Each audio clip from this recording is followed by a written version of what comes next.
Okey, Assalamualaikum. Selamat pagi. Selamat berpuasa. Okey, hari ni cikgu nak teruskan lagi dengan apa yang dah cikgu tinggalkan sebelum ni. Tentang macam mana penyakit itu boleh disebarkan. Okey, macam sebelum ni cikgu dah terang pada kamu ada beberapa penyebab macam mana, ada beberapa cara macam mana penyakit itu boleh disebarkan. Okey, penyakit boleh disebarkan sama ada dia melalui bawaan air, bawaan udara, sentuhan dan juga yang terakhir adalah vektor. Okey. So kalau dia berkaitan dengan vektor, cikgu nak kamu jelas di sini bahawa kalau vektor is all about haiwan. Maksudnya patogen itu diangkut oleh haiwan. Okey. Sama juga macam yang kat atas ni. Cuba tengok yang atas ni. Okey, ini adalah contohnya penyakit malaria. Okey, penyakit malaria dia punya patogen ialah Plasmodium malariae. Okey. So dia punya vektor ialah haiwan yang membawanya ialah nyamuk Anopheles betina. Okey. Kalau penyakit itu adalah contoh penyakit kolera, so kesan dia ialah cirit-birit dan muntah. Patogen dia ialah bakteria Vibrio cholerae dan juga vektornya ialah lalat. So maksudnya di sini dia terangkan bahawa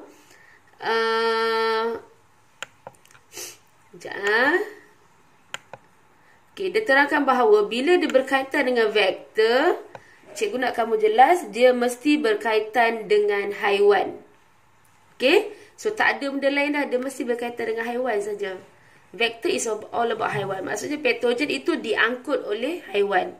Okey, maksudnya bakteria Vibrio cholerae virus, bakteria Salmonella typhi, bakteria Leptospira species, semuanya dibawa oleh vektor itu haiwan.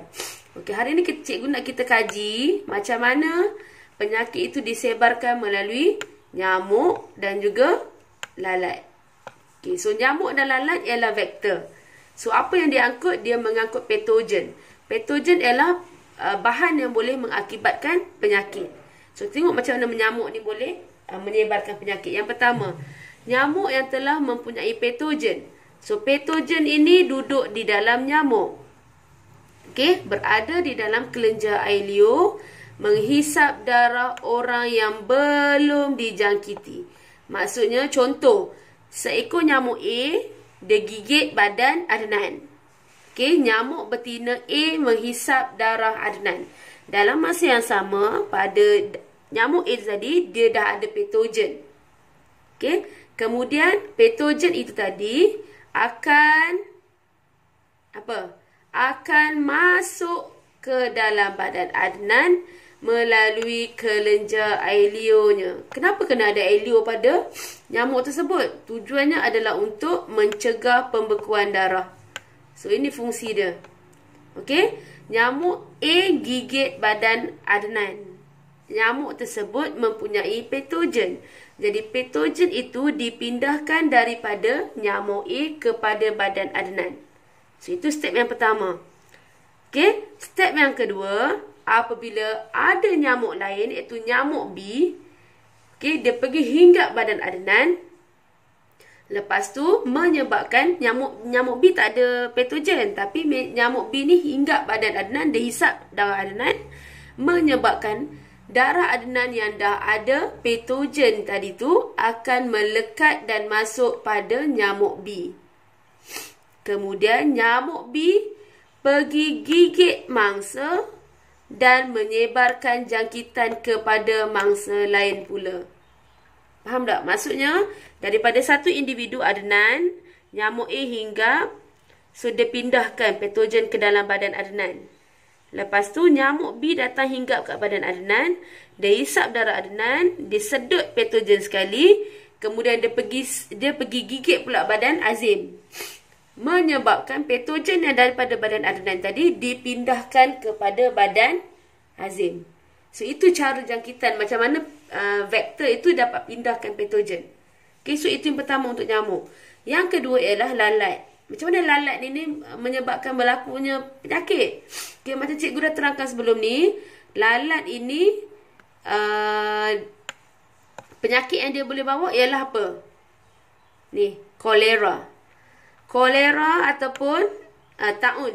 Okey, dia dibawa oleh lalat.